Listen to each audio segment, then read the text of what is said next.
नमस्कार, हिमालयनी टेलीविज़न में आप सभी का स्वागत है। हिमालयनी से मैं हूं अंशुल राजपूत। करते हैं बुलेटिन की शुरुआत। आज बुलेटिन में बात होगी पेट्रोल की, क्योंकि पेट्रोल की कीमत लगातार बढ़ रही है और वो आसमान पर है। आज हम जानेंगे मनमोहन और मोदी सरकार में किसने दाम बढ़ाए ज़्यादा। बात करें 2004 की।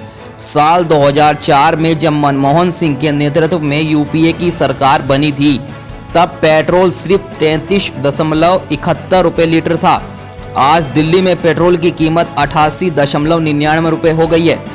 इस करीब 3 गुना कीमत बढ़त के लिए कौन से फैक्टर जिम्मेदार हैं, इसको जानते हैं। एक सर्वे के अनुसार चेक टीम के एक विश्लेषण के मुताबिक मई 2004 में यूपीए एक जब सत्ता में आई और मनमोहन सिंह प्रधानमंत्री बने, तो दिल्ली में पेट्रोल की कीमत 33.71 रुपये लीटर थी। वहीं नरेंद्र मोदी ने मई 2014 में सत्ता संभाली तो पेट्रोल की दिल्ली में कीमत जो है 71.41 रुपये लीटर चल रही थी।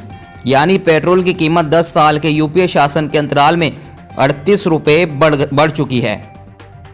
असल में साल 2004 में यूपीए सरकार सत्ता में आई थी, तब कच्चे तेल की कीमतें $35 प्रति बैरल के आसपास ही थी, लेकिन 2011-12 में यह $112 प्रति बैरल के आंकड़े को पार कर गई।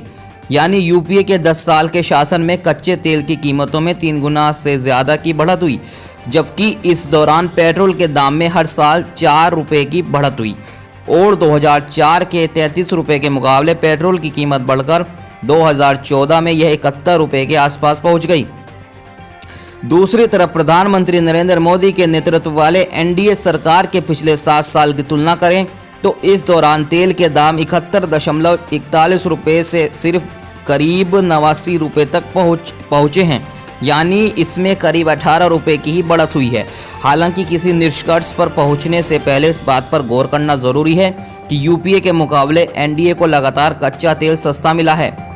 असल में पेट्रोल और डीजल की कीमतें तय करने में 2 चीज़ें अहम होती हैं, क्रूड ऑयल और टैक्सेस। पिछले 20 साल में क्रूड ऑयल की कीमतें इस साल लॉकडाउन के दौरान सबसे ज़्यादा सस्ती थी, जब ब्रेंट क्रूड $15 प्रति बैरल तक चला गया था। इसके पहले कच्चा तेल सबसे सस्ता तब था जब 2004 में यूपीए सत्ता में आई थी, लेकिन यूपीए 2 के कार्यकाल में जब क्रूड की कीमत $112 प्रति बैरल के ऊंचे स्तर तक गई तो पेट्रोल की रिटेल कीमत सिर्फ 65.76 रुपये थी।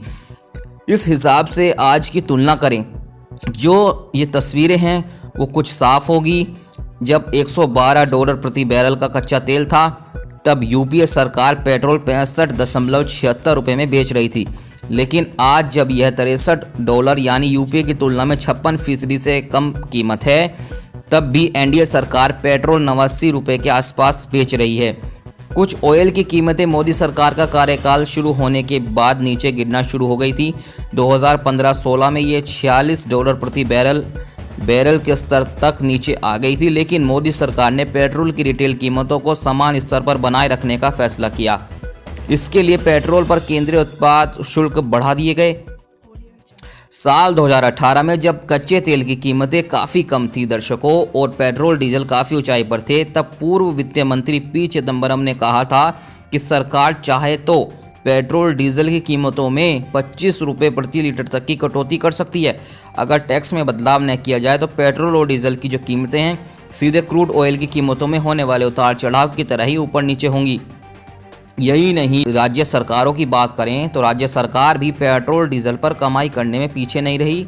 दिल्ली में इस महीने 1 फरवरी को जब पेट्रोल की कीमतें 86.30 रुपये थी, तब इसमें केंद्र सरकार की एक्साइज ड्यूटी 32.98 रुपये और इसमें दिल्ली सरकार का वैट 19.92 रुपये था। यानी इसमें करीब 53 रुपये का टैक्स ही था। दर्शकों, आगे भी खबरों का सिलसिला जारी रहेगा। आप बने रहिए हिमालयनी टेलीविज़न के साथ। अगर हिमालयनी को अभी तक आपने सब्सक्राइब नहीं किया है तो आज ही सब्सक्राइब करें, साथ में बेल आइकन भी दबा दें ताकि हमारी आने वाली अगली खबर आपसे ना छूटे।